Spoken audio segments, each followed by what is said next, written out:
ஜம்மு காஷ்மீரில் பெய்து வரும் பெருமழையின் காரணமாக பல இடங்களில் நிலச்சரிவு ஏற்பட்டுள்ளது. தேசிய நெடுஞ்சாலைகளில் போக்குவரத்து பாதிக்கப்பட்டுள்ளது. ஆறுகள் கரை புரண்டு ஓடுவதால் தாழ்வான பகுதிகள் வெள்ளத்தால் கடுமையாக பாதிக்கப்பட்டுள்ளன.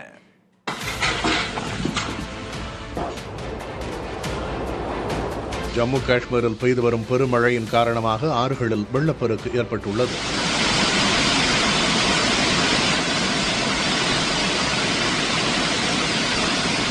தோடா மாவட்டம் கடுமையாக பாதிக்கப்பட்டுள்ளதாக தகவல்கள் வெளியாகியுள்ளன. மழையின் காரணமாக வீடு இடிந்து விழுந்ததில் 2 உயிரிழந்ததாகவும் வெள்ளத்தில் சிக்கி 2 உயிரிழந்ததாகவும் அதிகாரிகள் தெரிவித்துள்ளனர். தோடா கிஸ்த்வார் இடையேயான தேசிய நெடுஞ்சாலையில் போக்குவரத்து நிறுத்தப்பட்டுள்ளது. வெள்ளம், நிலச்சரிவு போன்றவற்றால் சாலையின் பல இடங்கள் கடுமையான சேதத்திற்குள்ளாகியுள்ளன.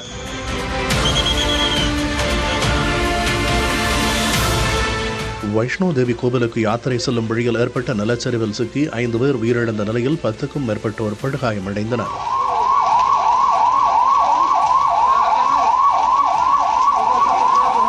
கனமழையின் காரணமாக பக்தர்களை கோவிலுக்கு அழைத்துச் செல்லும் பேட்டரி கார் மற்றும் ஹெலிகாப்டர் வசதிகள் நிறுத்தப்பட்டிருந்த நிலையில் பக்தர்கள் நடந்து செல்லும் வழியில் நிலச்சரிவு ஏற்பட வாய்ப்புள்ளதாக எச்சரிக்கப்பட்டிருப்பதால் புனித யாத்திரை நிறுத்தப்பட்டுள்ளதாக அறிவிக்கப்பட்டுள்ளது. பல பகுதிகள் கனமழையின் காரணமாக பெரும் பாதிப்பிற்குள்ளாகியுள்ளதாகவும் மீட்புப் பணிகளை துரிதப்படுத்த உத்தரவிட்டுள்ளதாகவும் ஜம்மு காஷ்மீர் முதலமைச்சர் உமர் அப்துல்லா தெரிவித்துள்ளார்.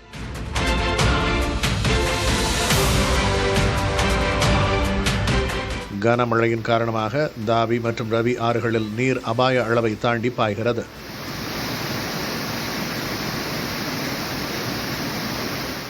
கதுவாவின் பல பகுதிகள் வெள்ளத்தால் பாதிக்கப்பட்டுள்ளன. ஸ்ரீநகர் ஜம்மு இடையேயான தேசிய நெடுஞ்சாலை மூடப்பட்டுள்ளது.